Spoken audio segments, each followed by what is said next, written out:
Tantor Audio, a division of Recorded Books, presents Melt by Robbi Mccoy, narrated by Anastasia Watley. Chapter 1. "Make a wish and blow," her mother had said, hovering above her with a face beaming maternal pride, full of encouragement and expectation, waiting for her little darling to blow out 4 candles on a rabbit-shaped cake crouched on a white platter and coated in shredded coconut. Her mother had looked so happy she almost didn't want to look away. But there was the cake right in front of her, a whole plate of sweet yumminess with her name on it. Literally. It was written in white frosting on a fondant carrot resting on the rabbit's front paws. Kelly. She had looked the bunny in the face, licorice whiskers, red gumdrop nose, and junior mint eyes, and blue. What did I wish for? Kelly asked herself, trying to think back 26 years. If she had known anything about how life would unfold, she would have wished for her mother to still be able to smile like that 15 years later. She walked swiftly over lichen-covered rock, her footfalls the only sound to reach her ears. There was a soft scuffing from the rubber-soled hiking boots, hardly a sound at all. Anywhere else she wouldn't have heard even that.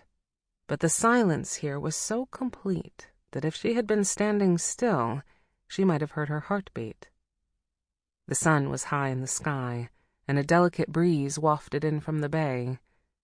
Everything is fine, she reminded herself. There was no way to get lost, though miles of ubiquitous gray gneiss stretched behind and before her with nothing to mark her progress. No trees, no houses, no telephone poles, no sign of life at all, not even a bird. In the bay, stretching away from the rocky shore, the same. No boats. Just that exquisitely beautiful expanse of still, shimmering water studded with slabs of ice, all sizes, shapes, and textures, sparkling like enormous sugar cubes in the sunlight. Further out, massive icebergs lined up along the horizon like the buildings of a city skyline, stark and silent, a parade of sculpted statues in a fascinating and infinite variety of profiles. They stood like majestic sentinels, seemingly motionless. But the forms changed day to day as new ones calved off the enormous Jakobshavn glacier and floated indiscernibly slowly toward the open ocean. People said that Ilulissat, meaning icebergs in Greenlandic, was the most beautiful place in all of Greenland. That was no small claim in a land this big and this beautiful. On any other day, she would have had her camera out, trying to catch the way the afternoon sun gave the purest white opacity to the ice. But not today. Her camera was in her backpack and would not be coming out. She couldn't afford the time. As she hopped a narrow rivulet, her left foot slipped off the side of a rock into a spongy crevice, sinking through the mat of emerald ground cover into mud. She stumbled, but avoided a fall. "Watch where you're going," she admonished herself sharply. "If you fall and break your leg, what will happen to Pippa?" She sucked in a bracing breath, then opened her water bottle. The water was cool and welcome in her dry throat. She had stuffed her jacket into her pack and was comfortable in a short-sleeved t-shirt, walking fast enough to generate her own heat. It was a clear, mild summer day. Despite the warm sunshine and inspiring view, she could barely keep the sense of dread from overwhelming her. But there was no reason to panic as long as she kept moving and kept Disco Bay to her right. That meant she was heading south, and as long as she was heading south, she would reach Ilulissat, her home for the last 2 weeks. There she would get help for Pippa. Wherever she was, whatever had happened to her. Kelly felt a lump of emotion rising in her throat. She swallowed it down and screwed the cap on her water bottle. There was no point thinking about that. Any ideas she had about what had happened to Pippa were total guesses. It was as if she had simply vanished from the face of the earth. After their snack break, Kelly had set up her tripod and gotten caught up in her photography. It had been no more than a half hour until she was ready to move on. That's when she had looked for Pippa. Her backpack lay on the ground nearby, but there was no other sign of her. Kelly had waited a half hour for her return, getting more and more worried. She had then gone searching for her, certain that with the clear air and long-distance views she would easily spot that red jacket, even if for some reason Pippa was unable to answer her calls. But there had been nothing. Just the indifferent rock and the eerie silence of this Arctic landscape. After 2 weeks in Greenland, the absence of sound still caught her off guard.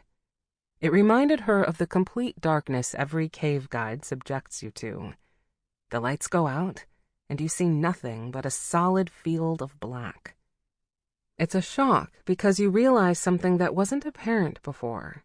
That in the above-ground world there's always some light, even in the middle of a cloudy night. It's never completely dark.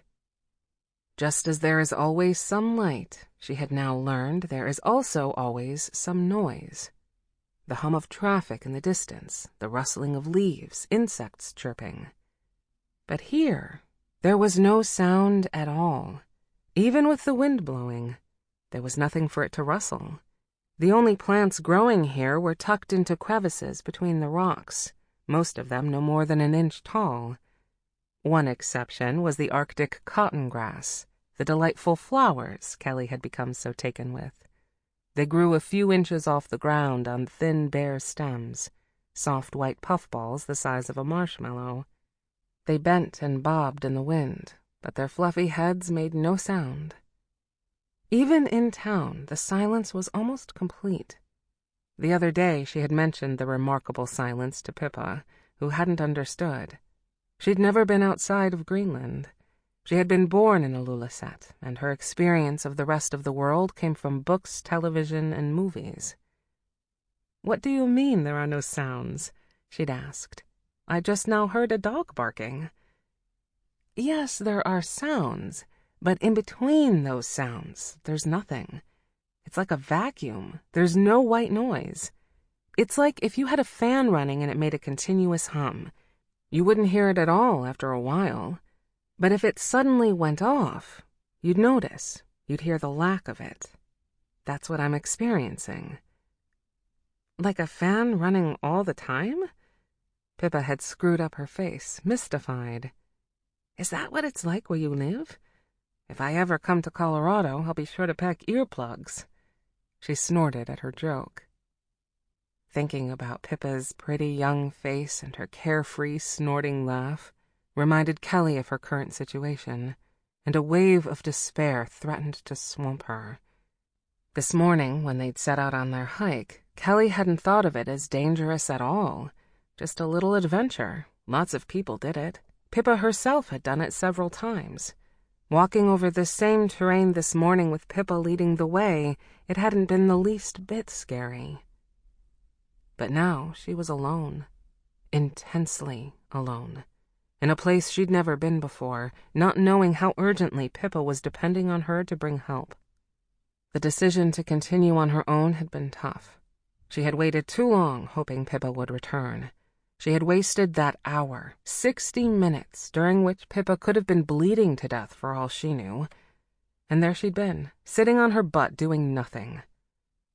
She shoved her water bottle into its elastic strap and continued walking, trying to get her mind off Pippa. "What did I wish for?" she asked herself again, picturing the rabbit cake. She didn't know why she was thinking about that birthday. That was one of her earliest memories, her 4th birthday and a bunny cake. It must have impressed her, since she remembered it in such vivid detail. She decided she had probably wished for a bicycle like her older sister Jessica's, 2 wheels and almost too tall to get on the seat.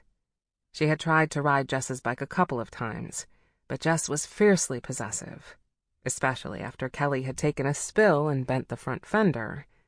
Their father had tried to bend it back into shape, but it always rubbed against the tire after that. And Jess never forgave her.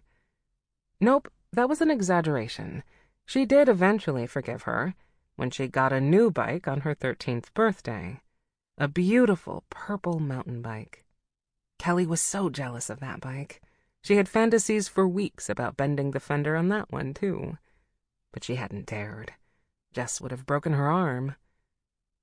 Being the youngest of 3 girls, it seemed to her that her sisters always had better stuff than she did. But there were advantages to being the youngest, too. She could get away with things. Jess, who was 6 years her senior, wouldn't have dared break her arm no matter what she'd done. She would have never been forgiven for such a vicious attack on the baby. The youngest child remains the baby all her life to parents and siblings. No matter her age, in their minds, she was the precious, adorable, holy terror with a mad twinkle in her eyes, looking for the next opportunity to get away with some wickedness. As recently as last month, when she'd visited her sister Lee and offered to play Scrabble with her 10-year-old nephew, Lee had said, "Okay, but you have to use real words with him. You can't just make up words like you do." "I don't do that anymore," Kelly had protested. "I only did that when I was a kid because you and Jess always beat me. You let me do it because it was the only way I could ever win." Lee had given her one of those indulgent looks and said, "Well, I'd rather Trevor learn it correctly." It was no use trying to overcome the image of herself in the minds of her family members. It was like they carried around a 20-year-old photo of her in their brains. She would forever be a mischievous girl with ratty hair and knobby knees who broke everything she touched, and whose only talent was the ability to suck milk into her nose through a straw and spit it out her mouth. Nothing she'd done since then had made much of an impression. Both sisters had become much more interested in their own lives as they hit puberty, dating boys and getting married. Neither of them seemed to have noticed that Kelly was the one who held the place together after all the rest of them had gone, after Dad left, when Mom, debilitated by grief and regret, spent her afternoons drinking and her evenings passed out. Kelly had to take care of everything after that, make sure the bills were paid and clothes washed and meals prepared. There was nobody else to do it. She became the mother of the house during her teens, and her mother became the petulant child. When Kelly was 20, her mother, whose health was deteriorating, decided to sell the house and move to Portland, where Jess lived. They found a nice condo for her only a few blocks away from their house. Jess came down to help her move and kept saying things like, "This is the best thing you could do, Mother. Now you'll get the care you need. I'll make sure you get to the doctor regularly and eat properly." Nobody acknowledged the effort Kelly had made in the intervening years to try to cheer her mother up, to run her errands, to coax her to eat, and to try, unsuccessfully, to persuade her to quit drinking. Nobody except Jordan Westgate, her professor at Boulder, who was a patient and indulgent confidant, sympathetic and encouraging. "The important thing is," Jordan had told her, "you did a remarkable job. You kept both you and your mother afloat through a rough time, and you can be proud of that. Your sister may grow to understand that once she has to deal with the same frustrations you've been facing." It was a prophetic observation. A year later, Jess called in a state of desperation. "I don't know how you put up with this all those years." By then, Kelly had been on her own for a year and was glad she no longer had the responsibility. Maybe if she'd been more of a complainer, Jess wouldn't have been so eager to adopt their mother in the first place. But she'd had an out-of-date image of Mom, too, stuck in her head. An image of a rational, responsible woman involved in the lives of her children and husband, competently and contentedly taking care of all of their needs. It was possible Jess had even thought she was getting a free babysitter by moving their mother to Portland. But as it turned out, she didn't think it was safe to leave her kids alone with their grandmother. Kelly had enthusiastically reported that phone call to Jordan, who had raised her hand high above her head and declared, "Vindication." She had met Jordan Westgate when, as a 19-year-old sophomore, she had reluctantly walked into Introduction to Geology, hoping to get one of her required science credits out of the way without too much agony. Science had never been Kelly's strong suit. She leaned toward the arts. For better or worse, it had been a fateful day. The brusque, wry, quick-witted woman at the front of the class had swept her off her feet, and the course of Kelly's life for the next 2 years had been established. She wondered now if Jordan would be like her sisters, incapable of updating her mind's image of Kelly after nearly a decade. Would she still see her as a naive child, more worthy of pity than friendship? She desperately hoped not. She stopped walking and scanned the horizon. Somewhere out there in the vast wilderness of Greenland, perhaps within mere miles, Jordan was at work, unaware that she and Kelly were about to meet again. After 9 years, will she recognize me? Will she even remember me? She climbed a small rise, getting a better view of her surroundings. 100 yards ahead was a ravine. She walked up to it and peered into a rocky crevasse littered with pools of reflective water. It was too steep and too deep to cross, continuing inland for several 100 feet before meandering to the right and out of view. On the bay side, the ravine gradually widened until it met open water. There was no way around it in that direction. She had lost the actual trail almost immediately after her solo journey began. The trail hadn't been visible even this morning when they were actually on it. Bare rock didn't allow for that. But there were occasional cairns marking the way, piles of rocks placed at intervals to guide hikers along the official path. The official path, Pippa had explained, was simply the easiest one, the most direct, most level and driest, generally following the contours of the coastline. They had passed several of those cairns this morning, but she had seen none for hours. That made Kelly nervous. She had begun to question her decision to head south into the unknown instead of turning back toward Rhoda Bay, a route she had at least already experienced. At the time, it had seemed like a no-brainer. Mileage-wise, they were closer to Ilulissat than Rhoda Bay. But that was mileage according to her GPS receiver, and with the rugged nature of the ice-carved terrain, she was beginning to understand the fallibility of that logic. It was too late to second-guess herself now. She had already traveled too far. She had to keep reminding herself she was doing okay. She knew how to navigate. Maybe she wasn't taking the most efficient route, but she was heading generally, steadily toward Ilulissat. As she prepared to start off again, she heard a faint mechanical hum and turned to search the bay. She caught sight of a metallic glint far out on the water. Focusing on it, she saw a moving object and gradually recognized it as a small motorboat. There were 2 men in the boat. It disappeared for a couple of seconds behind an iceberg, then reappeared. Thrilled, she jumped up and down and waved her arms, trying to get their attention. She let her pack drop off her shoulders and ran, stumbling over the uneven surface toward the shore. "Help! Help!" she yelled as loudly as she could, feeling the strain in her throat. But the boat continued unswervingly on its northerly course. She gradually gave up, recognizing they were too far away to hear her. The clarity of the view was deceptive. There had been no chance they would hear her, even though she had clearly heard their engine. Sound carried for long distances here, but she had been hollering against the wind.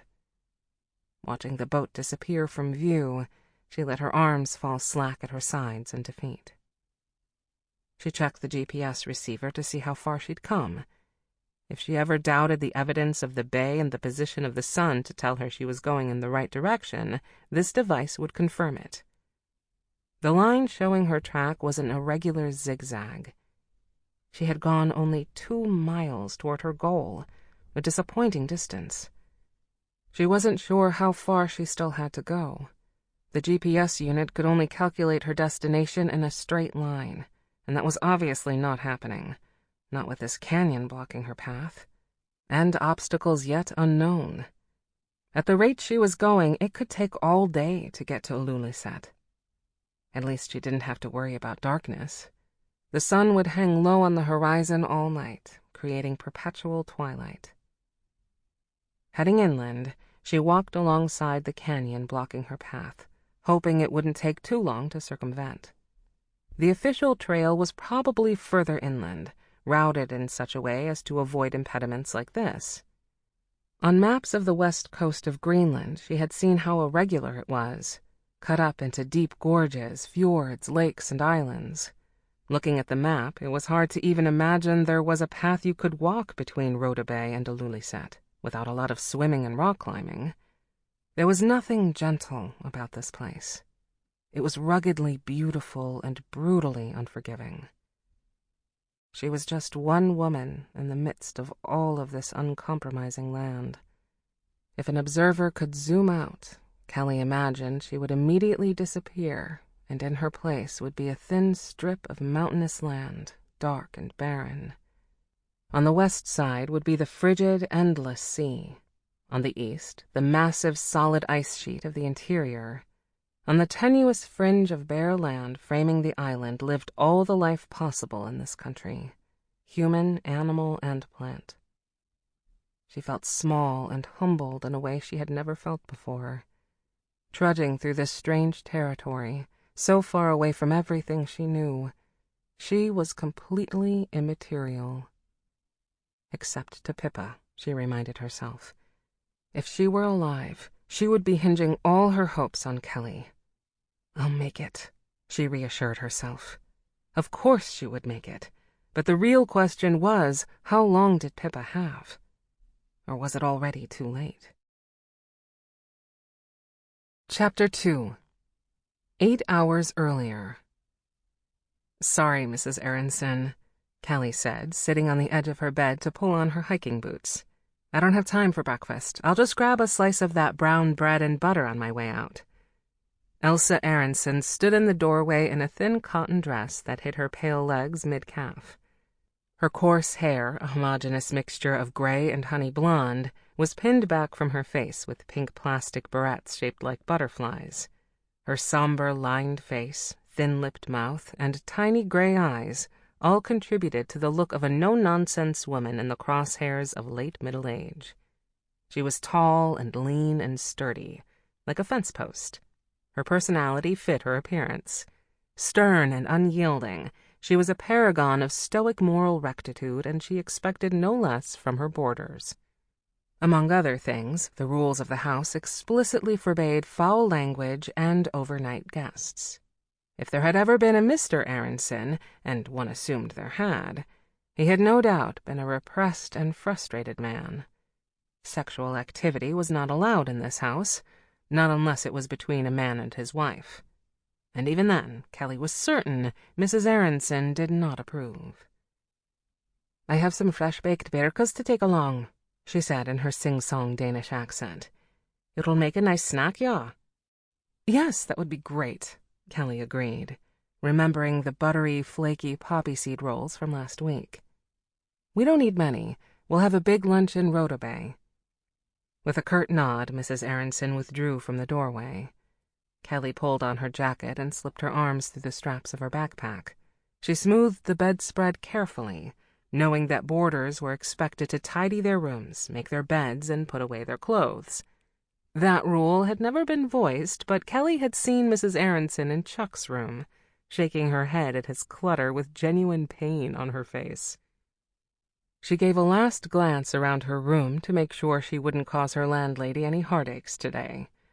Her bedroom was small, with one double-hung window facing the back of the building. From her window, she could see a sliver of the bay and bare hills above it. The curtain and bedspread were made of lacy fabrics that reminded her of the yellowed doilies in her great-grandmother's house. Next to the twin bed was a narrow one-drawer nightstand, and in one corner a reading chair and lamp. A simple wooden table containing her laptop served as a desk. A straight-backed chair was tucked under it, softened with a faded floral cushion. The floor was bare wood, polished to a high gloss, with a throw rug beside the bed and another by the door. The shared bathroom was down the hall. Mrs. Aronson ran a clean and comfortable house that delivered all the necessities without providing any luxuries. Chuck had stayed here before and had assured Kelly that it was the best place available. The 2 hotels in town were far too expensive for anything over a couple nights. and some of the other houses that opened their doors to boarders were not sufficiently equipped for guests. She hadn't known what to expect in such a remote place, and was relieved to find the house so comfortable and so much like home. Chuck's description of nice had been too vague to imagine anything. For a guy who had spent plenty of nights sleeping in dusty trenches and blown-out buildings with no power or water, his definition of nice could be all sorts of things Kelly would recoil from.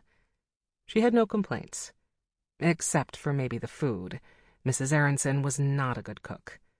Combine her lack of imagination in the kitchen with the dearth of fresh fruit and vegetables, and you were faced with what Kelly termed perpetual plates of brown. Good beer and good bread and butter made it tolerable. "Elsa," Chuck's deep voice barreled down the hall. "Where the hell's my Van Halen t-shirt? I hope you didn't wash it. 1984's not coming around again anytime soon, you know?" He appeared in Kelly's doorway wearing sweatpants and a plain white t-shirt, his thick brown hair damp and uncombed. His chin was freshly shaved and his salt and pepper mustache trimmed. His forehead was deeply creased from one of his most common expressions, a skeptical frown. Chuck was a big man with a Scooby-Doo sort of charm. In his early 50s, he was physically strong and vigorous, the sort of man who dominated a room with his presence. In the 2 weeks they'd been working together, Kelly had come to appreciate his skills as a journalist and respect his opinions. He was cool and cynical and knew his stuff. She liked him, but he rubbed some people the wrong way. A lot of people, actually, because he pulled no punches. In his youth, he had been a crack political correspondent on his way to glory, the kind of arrogant, foolhardy reporter who risked his life to get a story. He never made the big time. He had rubbed too many people the wrong way and eventually found himself outside the inner circle. Now he took fewer chances. Greenland was less of a risk than the beats of his younger days, but only because they weren't getting shot at or having grenades tossed at them. A lot of people would not consider this tame territory. This was Kelly's first extended assignment with Chuck. Prior to this, she had only furnished him with a few photos for his articles back home. She found his style refreshing and intelligent, devoid of sentimentality. He didn't write fluff pieces. If you wanted to know the facts, he was your guy. An unapologetic carnivore, he wrote the way you'd expect him to write. He delved into the meat of a subject and presented it like a raw, bloody mass, untrimmed and unseasoned. He wagged his head. "I know she washed that shirt again. And you know how she washes things. She may as well take it out and pound it with a fucking rock in the river. If she hears you talking like that, she'll be tossing you in the river next." He rolled his eyes. "Nah, that old girl loves me. You know she does." "She does seem to have a soft spot for you. You can get away with anything."